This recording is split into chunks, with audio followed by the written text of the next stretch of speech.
అప్లపాలు చేస్తే revenue surplus state ఎట్లుంటుంది మీకు?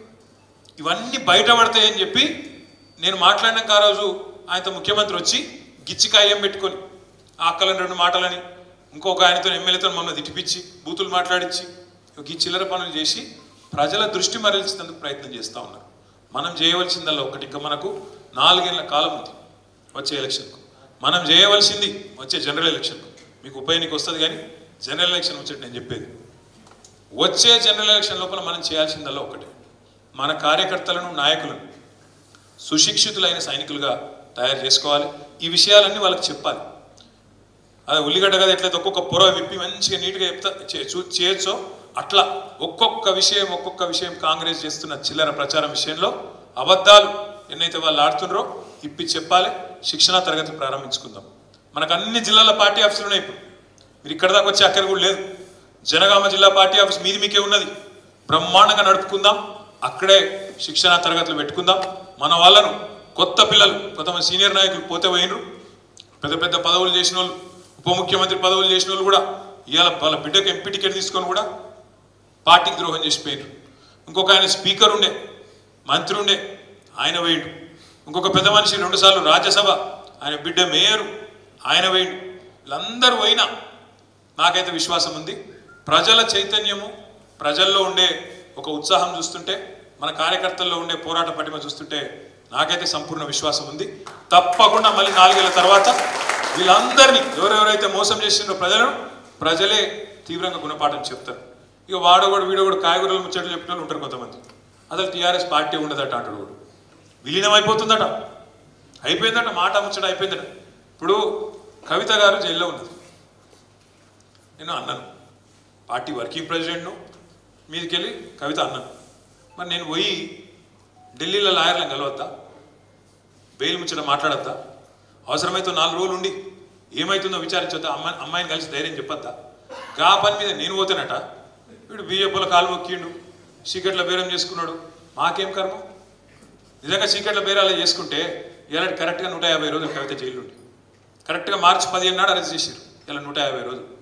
ఇలా మా ఇంట్లో ఆడబిడ్డ వీళ్ళందరి మాకు నిజంగానే వాళ్ళతో ఒప్పందం ఉంటే 150 రోజులు జైలు ఉంటుండేనా? నేను అడుగుతున్నా, మిమ్మల్ని ఒకసారి ఆలోచించండి. ఒక్క కాంగ్రెస్ వాడు జైలు ఉన్నాడే రోజు. ఎవరికి మరి ఒప్పందం లోపాయి కాదు, మనకా వాళ్ళకా? మన ఇంటి ఆడబిడ్డని జైల్లో పెడితే కూడా మనం కొట్లాడుతున్నాం. ఒప్పందం లేదు, మన్ను లేదు, విలీనం లేదు, ఏది లేదు. ప్రజల్లో లీనమై పనిచేద్దాం. ఇంకో 24 ఏళ్ళు నిండింది టీఆర్ఎస్. ఇంకో 24 ఏళ్ళు అవసరమైతే ఇంకో 50 ఏళ్ళు ఉండేటట్టు బ్రహ్మాండంగా తయారు చేసుకున్నాం. అడ్డమైన ప్రచారాలు, మనం మాయమైపోవాలని కోరుకుంటే వాళ్ళు చాలా మంది ఉన్నారు. మార్కెట్లో కేసీఆర్ పార్టీ పెట్టిన మొదటి రోజు నుంచి ఈ పార్టీ ఉండద్దు అని కోరుకున్న వాళ్ళు 7 మంది ఉన్నారు. ఒక్కడు కాదు. మనం ఉండద్దు, ఉంటే నడవది, వాళ్ళ కథలు వాళ్ళకి ఇరికే. అట్లా కోరుకున్న వాళ్ళు, మనం పోవాలని కోరుకున్న వాళ్ళు, మన పార్టీ నాశనం కావాలని కోరుకున్న వాళ్ళు పోయిన తప్ప మనం మాత్రం మంచిగానే ఉన్నాం. 2 ఎలక్షన్లు తెలంగాణ వచ్చినాక మననే గెలిపించారు ప్రజలు. ప్రజలకు మనం రుణపడి ఉండాలి. 10 ఏళ్ళు మనకు అవకాశం ఇచ్చింది. వాళ్ళకు రుణపడి ఉండాలి, వాళ్ళ రుణం తీర్చుకోవాలి. రుణం తీర్చుకోవాలంటే తప్పకుండా ప్రతిపక్షంలో ఉన్న వాళ్ళకి సేవ చేస్తూనే ఉండాలి. ప్రజల తరఫున కొట్లాడుతూనే ఉండాలి. కాంగ్రెస్ పార్టీ ఏవైతే హామీలు ఇచ్చిందో అమలు చేయకపోతే ఈ చింతపండు అవుతుంది అన్నట్టు బ్రహ్మాండంగా ప్రజల తరఫున వాళ్ళని చైతన్యం చేసి నడిపిస్తూనే ఉండాలి. తొందరలో పార్టీ కూడా కార్యక్రమాలు ఇస్తుంది. మనం ఆగినాం ఇన్ని రోజులు, ఎందుకంటే ఎగిరిత పడద్దు, తొందర పడద్దు, బాగుండదు అని ఆగినాం. కానీ నాకు తెలిసి రాబోయే కొద్ది రోజుల్లోనే మన పార్టీ పెద్దలు, మన అధ్యక్షులు కేసీఆర్ గారు కూడా నియోజకవర్గాల వారీగా అందరికి టైం ఇస్తా అని చెప్పింది. రాజన్న ఒక మాట అన్నాడు, మా గన్పూర్లను కలవాలని. ఫస్ట్ మీ గన్పూర్లో తీసుకుపోతా. ఆ మాట నేను ఇస్తున్నా. మొదలు మీతోనే మొదలు పెడదాం. ఎందుకంటే ఉప ఎన్నిక వచ్చేది ఉన్నది. తప్పకుండా ఆడ మనం యుద్ధానికి సన్నద్ధం కావాల్సిన అవసరం ఉన్నది. రాజేశ్వర రెడ్డి గారితో, రాజన్నతో నా రిక్వెస్ట్, మీరు అందరినీ తీసుకొని రండి. ముఖ్య నాయకులను ఒక 500-600 మంది అయినా సరే, 1000 మంది అయినా సరే, మీకు దగ్గరనే ఉంటుంది. మంచిగా సార్ ఇల్లు కూడా, కాబట్టి రండి. సార్ పొలం చూసినట్టుంటుంది. అందులో కూడా ఏదో బంగారం దాచిపెట్టినట్టు చెప్పి ఈ రోజు. ఇలా అడవి చూస్తే మన వాళ్ళందరూ పశాన్ అవుతారు. గిల్లుంటుడా కేసీఆర్. మరి ఇక ఎట్లుంటుంది కథ అంటే కొన్ని చెప్పుంటే సిగ్గుపోతే ఏమన్నారే ప్రగతి భవన్ గురించి. అందులో బంగారం బాత్రూంలోనే అన్నారు. తర్వాత అందులో బుల్లెట్ ప్రూఫ్ ఇంకేదోనే అన్నారు. 150 రూమ్లునే అన్నారు. నేను మన బట్టి గారిని అడిగిన, అలానే ఉంటాడు ఆయన. అన్న మరి ఎన్ని రూమ్లునే జర చూపెట్టకపోయినావు ఒకసారి అందరిని విషయాన్ని అడిగిన. ఏహే అని అవుతాడు. బంగారు బాత్రూమ్ ఎడునే చూపెట్టకపోయినావు అన్న నేను అసెంబ్లీలో అడిగిన. ఇక ముఖం ఇటు తిప్పుకొని అవతల పడతాడు. అంటే ఎన్ని గలీజ్ ప్రచారాలు చేసారంటే ఉన్నాయి లేనట్టు, లేని ఉన్నట్టు. ఒక్కటి కాదు, మా చెల్లె చెప్తుంది లంకె బిందెలని.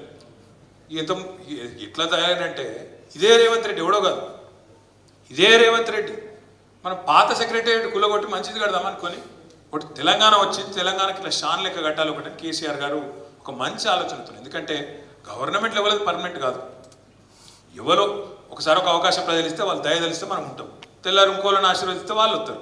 కాబట్టి ఒక సెక్రటేరియట్ అనేది రాష్ట్రానికి సంబంధించిన ఒక నిశాని మంచిగా కట్టాలని చెప్పి కేసీఆర్ గారు ఇదివరకు గజిబిజి ఉంది, మంచిగా లేదు.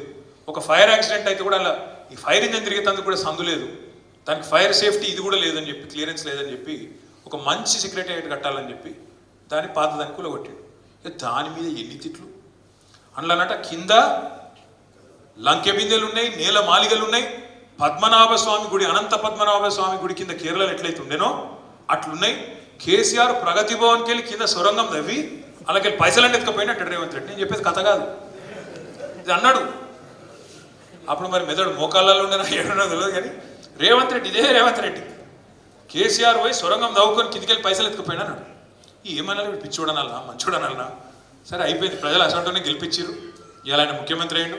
ముఖ్యమంత్రి అయినాక ఆయనకి సోయికి వచ్చింది. ఇక్కడ నేను లంకె బిందులు ఉంటాయి అనుకొని వచ్చిన, ఇక్కడ లేవు అని ఇప్పుడు బాధపడతాడు. రేవంత్ రెడ్డి గారికి నేను చెప్పేది ఒకటే, మంది చేసిన పని క్రెడిట్ కొట్టుడు అలకట్ పని. కేసీఆర్ ఉద్యోగాలు ఇస్తే నేను ఇచ్చినా అని చెప్పుకున్నాడు అలకట్ పని. ఇలా పోయి ఖమ్మంలో స్పీచ్ కొడతాడు రేవంత్ రెడ్డి గారు. కేసీఆర్ కంప్లీట్ చేసిన ప్రాజెక్ట్ సీతారామ ప్రాజెక్ట్, ఆ సీతారామ ప్రాజెక్టు 10 లక్షల ఎకరాలకు నీళ్ళు ఇచ్చే ప్రాజెక్టుకు ఇలా ఈయన పోయి రిబ్బన్ కటింగ్ చేసి ఈయననే చేసినా అని చెప్పుకుంటాడు. ప్రజలకు అన్నీ తెలుసు, ప్రజలకంతా తెలియకుంటున్నారని మీరు అనుకుంటే మీరు అమాయకు. బట్టి గారు చెప్తాడు, మన అసెంబ్లీలో మేము అందరం విన్నాం, ఎంత గొప్పగా చెప్పినట్టే మాకే ఆశ్చర్యం అనిపించింది. బట్టి గారు స్పీచ్లు ఏమంటాడు ఎరికేనా, సీతారామ ప్రాజెక్టు మీరు ఇట్లా ఇడిచిపెట్టిపోయినరు, మా ముఖ్యమంత్రి మేము ఖమ్మంలో రివ్యూ పెట్టి అధికారులను మాట్లాడి ఎన్ని పైసలు కావాలరా బాబు అంటే 75 కోట్లు ఇవ్వమన్నారు, ఈ మనంగానే దబ్బుకుని ఇచ్చేసినాం, ఒక కాల్వ దవ్వినాం, 1,25,000 ఎకరాలకు నీళ్ళు ఇస్తున్నాం అని చెప్పిండు. మేము లేచి మేమేం చెప్పినామంటే, అయ్యా బట్టి గారు 75 కోట్ల రూపాయల చొప్పున 1,00,000 ఎకరాలకు నీళ్ళు ఇచ్చే మాట వాస్తవమే అయితే ఒక పని చేయండి, ఈ కాడ నుంచి ఎక్కడ ఏ ప్రాజెక్ట్ కంటే 75 కోట్లు 1,00,000 ఎకరాలకు నీళ్ళు, ఇదే లెక్క ఇవ్వమని. ఇంత ఇంతకంటే 1 ఎకరం 1 కోటి అటు ఇటు కావద్దని చెప్పినాం. నిజంగానే నువ్వు చెప్పింది వాస్తవం అయితే బట్టి గారు శాసనసభలో ఏకగ్రీవ తీర్మానం చేద్దాం, నేను నోబెల్ ప్రైజ్కి పంపిద్దాం నీ పేరు. ఎందుకంటే నోబెల్లో ఎవడు కూడా గీత గొప్పవాడు లేడు. 75 కోట్ల రూపాయలతో 1,00,000 ఎకరాలకు నీళ్ళు ఇచ్చిన మహానుభావుడు ఇంజనీర్ ఎవరు లేరు. కాబట్టి మా బట్టన్నకు నోబెల్ ప్రైజ్ ఇవ్వాలని చెప్పి మేము ప్రతిపాదన పెడతామని. మాకు మైక్ ఇయ్యలే అనుకో, అవి మైక్ ఇస్తే ఇజ్జత్ అవుతుంది కదా, ఇయ్యలే అంటే ఎట్లుంటుందండి, ఒక ఇట్లుంటాయి అబద్ధాలంటే. ఇదివరకు మనం కట్టిన పంప్ హౌస్లు ఎక్కడో పోయినాయి, మనం కట్టిన రిజర్వాయర్ ఎక్కడో పోయింది, నీళ్ళు ఎత్తుడు ఎక్కడో పోయింది, పంపులు పెట్టింది ఎక్కడో పోయింది. ఆఖరికి వచ్చి చిన్నగా అవసరం లేని కాలువ తవ్వి ఆ కాలువల నట కొన్ని నీళ్లు పోసి ఇప్పుడు నేనే చేసినా అని చెప్పుకుంటానికి ఇలా రిబ్బన్ కటింగ్ పోయాడు ముఖ్యమంత్రి. ఇక ఆ పార్టీ దానికి మళ్ళీ 3 మంత్రులు, ఒక ఆయన ఒకరోజు పోతాడు, ఆయన పోయి మట్టిని ముద్దాడుతాడు, ఒక ఆయన ఇంకొక ఆయన నెత్తి మీద నీళ్ళు చల్లుకుంటాడు, ఇంకొక ఆయన మొత్తం నేనే చేసినా ఈయన పోయి ఈయన లొల్లి, ఇలా ముఖ్యమంత్రి పోయి ఆఖరికి మళ్ళీ ఆయన లొల్లి. ఈ పిఆర్ స్టంట్లతోని ఈ డ్రామాలతోని ప్రజలను ఎక్కువ రోజులు పిచ్చోళ్ళని చేయలేరు, కన్ఫ్యూజ్ చేయలేరు. ప్రజల అమాయకులను మీరు అనుకుంటాను కాదు, ప్రజలకు అన్నీ తెలుసు, అన్ని వాళ్ళ అనుభవాలు ఉన్నాయి. అందుకే మన గణపురంలో కూడా ఆగమయ్యేది లేదు, తొందరపడేది లేదు. రాజన్నతో కూడా నా ప్రార్థన, దయచేసి మీరు పలరాజేశ్వరరెడ్డి అనుకొని గ్రామ కమిటీల నుంచి మండల కమిటీల నుంచి మొత్తం పటిష్టంగా పునర్నిర్మాణం చేయండి. ఎందుకంటే ఎన్నిక రాబోతున్నది, బ్రహ్మాండంగా పునర్నిర్మాణం చేయండి. కొత్త పాత అనే పంచాయతీ లేకుండా గట్టి వాళ్ళను ఉరుకులాడేటోళ్లను. ఇప్పుడు ఆపరేషన్ లేకుండానే మోకాళ్లకు ప్లాస్మా ట్రీట్మెంట్, మీ ఆర్థోపెడిక్ సమస్యలన్నిటికీ రోబోటిక్ టెక్నాలజీ ద్వారా తక్కువ ఖర్చుతో శాశ్వత పరిష్కారం, ఫ్రీ కన్సల్టేషన్, ప్రతి ట్రీట్మెంట్ పై 20% డిస్కౌంట్. ఈ ఆఫర్ కొద్ది రోజులు మాత్రమే, త్వరపడండి. V9 hospitals 9281465842.